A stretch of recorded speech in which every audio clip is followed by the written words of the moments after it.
Hi everyone, we are so happy you are here with us today.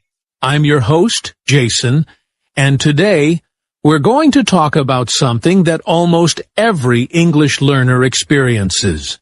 Hi everyone, I'm Julia, and today's topic is very interesting and very important. Let me ask you a quick question. Have you ever understood English when you read or listen, but when it's time to speak, your mind suddenly becomes blank? Yes, maybe you know many English words. Maybe you understand movies, podcasts, or teachers. But when someone asks you a simple question in English, your brain quickly starts translating from your native language. Exactly. Your brain says something like, okay, first think in my language, then translate it into English, then check the grammar and finally speak.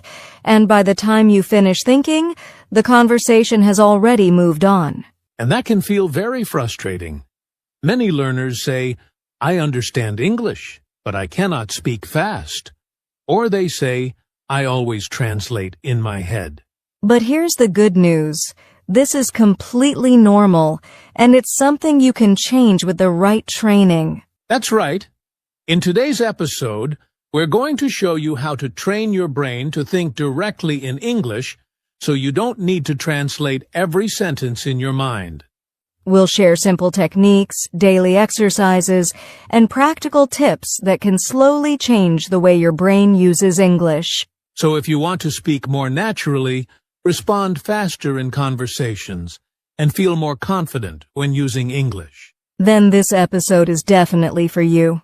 All right, let's get started and understand why our brain translates in the first place.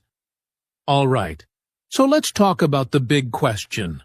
Why do we translate in our head in the first place? Why can't we just think directly in English? That's such an important question, and the answer is actually very simple. It's because of how we learned English from the beginning. Exactly. In many schools, English is taught through translation. The teacher gives a word in English and then immediately gives the meaning in your native language. For example, the teacher says apple and then says the meaning in your language. So your brain creates a connection like this. English word to native language to meaning. Right. But native speakers don't think like that. When they hear apple, they don't translate it. They see the image of an apple in their mind immediately. So the real problem is not your intelligence. It's not your memory. It's just a habit. Your brain is used to going through your native language first. And the brain loves habits. Once it learns a pattern, it wants to keep using it. So every time you want to speak English, your brain automatically says, okay, let's translate first. There's also another reason. Comfort. Your native language feels safe. It feels natural. So your brain prefers to think in that language because it's easier and faster. But here's what happens during a real conversation. Imagine someone asks you, what did you do yesterday? Your brain quickly starts working. First, you answer in your language. Then you translate it into English. Then you check the grammar. Then you check the tense. And only after that you speak. And that whole process might take 5 or 10 seconds. In normal conversation, that feels very long. Meanwhile, the other person is waiting, and you start feeling nervous. And when you feel nervous, your brain works even slower. So now we have two problems, translation habit and fear. And together, they make speaking feel difficult. But here's something very important. Translating in your head is not a failure. It's actually a sign that you are learning. Yes, it means you know both languages. That's powerful.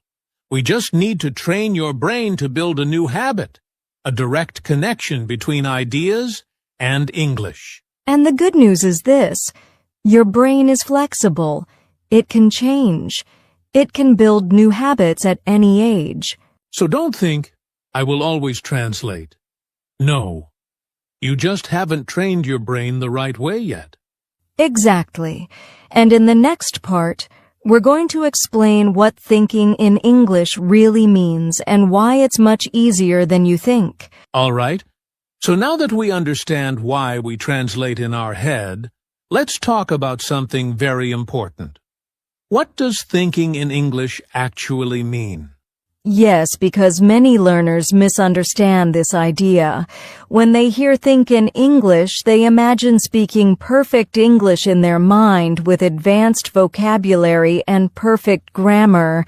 Exactly. They think it means sounding like a native speaker inside their brain. But that's not true at all. Thinking in English does not mean using difficult words. It does not mean speaking fast. And it definitely does not mean being perfect. Thinking in English simply means this. When you have an idea, you connect that idea directly to simple English words without going through your native language first. Let's make it very simple. Imagine you are feeling tired. Instead of thinking in your language first and then translating, you just say in your mind, "I'm tired." Or you are thirsty. Instead of translating, you think, "I need water." Or you look outside and see rain. You immediately think, "It's raining." That's it. That's thinking in English. Simple thoughts, simple sentences, direct connection. It's not about complexity. It's about speed and habit. And here's something important. Your thoughts in English should be basic at first. Very basic. Just like a child learning a language. Because when children learn their first language, they don't think in complicated sentences. They start with small ideas like hungry, sleep, go outside. So if your English thoughts are simple, that's not weakness. That's progress. Exactly. The goal is not to impress people in your mind. The goal is to build a new thinking habit. And once your brain gets used to simple English thinking, it will slowly become more natural and more automatic. Now that you understand what thinking in English really means, let's talk about the first practical step to train your brain. All right, now it's time for the first practical step. And this step is very simple, but very powerful. It's called micro-thoughts. Yes, and this is where many learners make a mistake. They try to think in long, complicated sentences immediately. Exactly. They try to think something like, "Today I was feeling a little tired because I didn't sleep well last night due to some personal responsibilities." And that's too much for the brain at the beginning. Of course you will start translating if the sentence is that long. So instead, we train the brain with small pieces. Very small. Micro-thoughts are short, simple English sentences about what is happening right now. For example, if you are walking, just think, "I am walking." If you are drinking tea, think, "I am drinking tea." If the weather is cold, think, "It's cold today." That's it. No long grammar, no complicated vocabulary, just short, direct thoughts. You can also name objects around you. Look at your room and think, chair, table, door, window. And then slowly make them into small sentences. This is a chair. The door is open. My phone is on the table. When you do this every day, your brain starts building a new habit. Instead of going to your native language first, it starts connecting real life directly to English. And here's the secret. Do this when you are alone. No pressure, no fear. Just quiet practice inside your mind. Even 5 minutes a day of micro-thinking can slowly change how your brain works. Remember, big fluency starts with small thoughts. And now that you understand micro-thoughts, let's move to the next step. How to stop translating word by word. All right. Now that we're practicing micro-thoughts, the next big step is to stop translating word by word. This is a huge trap for many learners. Yes, and honestly, it's very natural to do at first. When you see a new English word, your brain automatically thinks, what does this mean in my language? Exactly. And that's fine at the beginning. But if you keep doing it, it slows everything down. Your conversations become slow and unnatural. Think about this. If you translate every single word, your brain gets stuck, and even small sentences take forever to form. So the key is to start learning phrases and chunks, not just individual words. For example, instead of learning take as just a word, learn take a shower or take a break.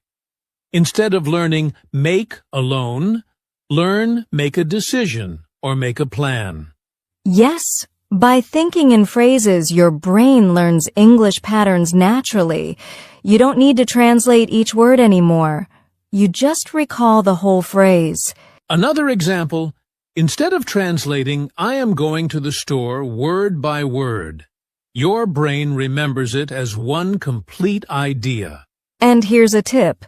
When reading or listening, try to notice common phrases, then repeat them in your mind in English without translating. It feels strange at first, but the more you do it, the faster your brain creates direct connections between ideas and English. Exactly. Stop thinking, what is this word in my language, and start thinking, what is this phrase in English? Once you stop translating word by word, your English thinking speed will improve a lot. And in the next step, we'll make it even more powerful by using your imagination and visualization to train your brain. All right, now we're moving to a really powerful technique, visualization. This is where your imagination becomes your English teacher. Yes, and this is something that native speakers do naturally. When they learn a new word, they connect it to an image, a feeling, or a real-life situation. Exactly. For example, when you hear the word apple, you don't translate it to your language. You immediately imagine a red apple in your hand. Or when you hear running, you can picture yourself running in a park. Your brain links the idea directly to English. This is very effective because your brain loves pictures and experiences. When you combine English words with images in your mind, the connection becomes automatic.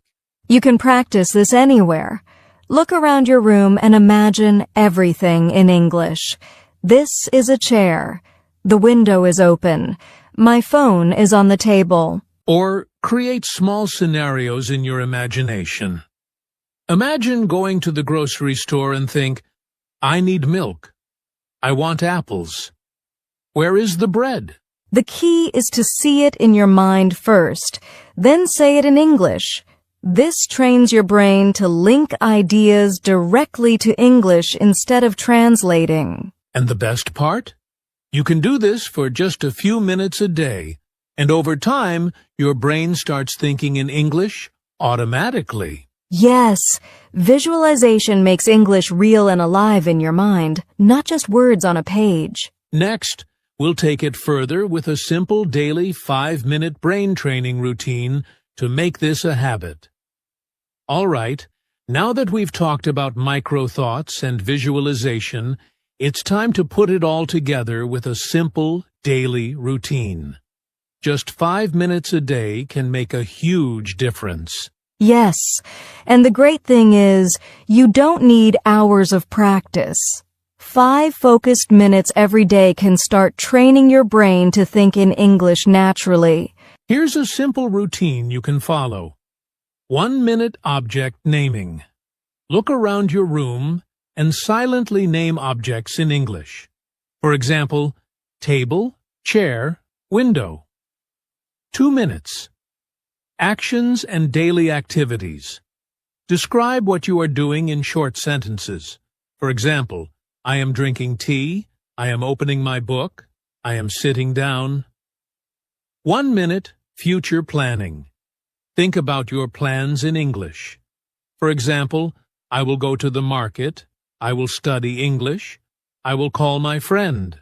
1 minute, self-talk. Speak your thoughts in English. For example, I feel happy. It's a sunny day.